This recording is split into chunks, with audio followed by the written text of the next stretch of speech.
ગુજરાત વિધાનસભાના સત્ર દરમિયાન કોંગ્રેસના પાટણથી ચૂંટાયેલા ધારાસભ્ય કિરીટ પટેલે જણાવ્યું કે રાજ્ય સરકાર દ્વારા ઉચ્ચ શિક્ષણને ખાનગી યુનિવર્સિટી ખોલીને સરકારને નુકસાન થયું છે।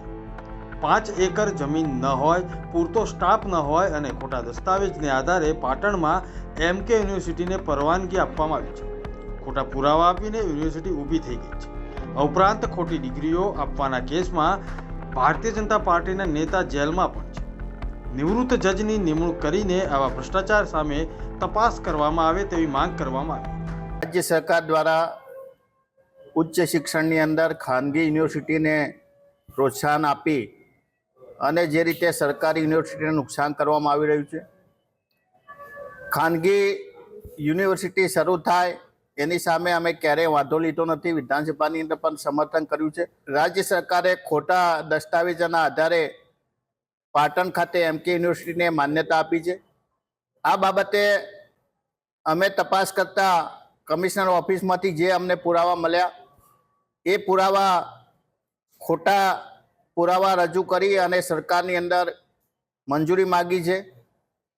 મેં શિક્ષણ વિભાગની અંદર પણ આ માગણી કરી છે, પરંતુ હજુ સુધી એ માહિતી પૂરી પાડવામાં નથી આવી। એમને કહ્યું કે મંત્રીશ્રીની મંજૂરી લેવાની છે। ખરેખર તો એક ધારાસભ્ય તરીકે અમે જે વિધાનસભાની અંદર યુનિવર્સિટીને મંજૂરી આપી હોય એની અંદર યુનિવર્સિટી દ્વારા કયા ડોક્યુમેન્ટ રજૂ કરવામાં આવ્યા એ અમને જાણવાનો અધિકાર છે। સામાન્ય રીતે આર્થિક સદ્ધર હોય એવી સંસ્થાને 5 એકર કરતાં વધુ જમીન ટ્રસ્ટના નામે હોય એવી સંસ્થાને મંજૂરી આપવામાં આવે છે, પરંતુ પાટણની જે એમકે યુનિવર્સિટી છે આજે પણ એ યુનિવર્સિટીના નામે રેકર્ડ ઉપર 1 પણ એકર જમીન નથી। વધુમાં જે યુનિવર્સિટી છે યુનિવર્સિટી રાજસ્થાનની જે સનરાઈઝ યુનિવર્સિટી છે એના માલિક છે યાદવ, એ હાલ ખોટી ડિગ્રી આપવાને બાબતની અંદર રાજસ્થાનની ભારતીય જનતા પાર્ટીની સરકાર દ્વારા જેલમાં પૂરી દેવામાં આવ્યા છે। એ વ્યક્તિને આ યુનિવર્સિટી વેચી દેવામાં આવી છે। આ તમામ પુરાવા પીટીઆરની ટ્રસ્ટની નકલ પીટીઆર રેકર્ડ ઉપરથી જાણવા મળે છે।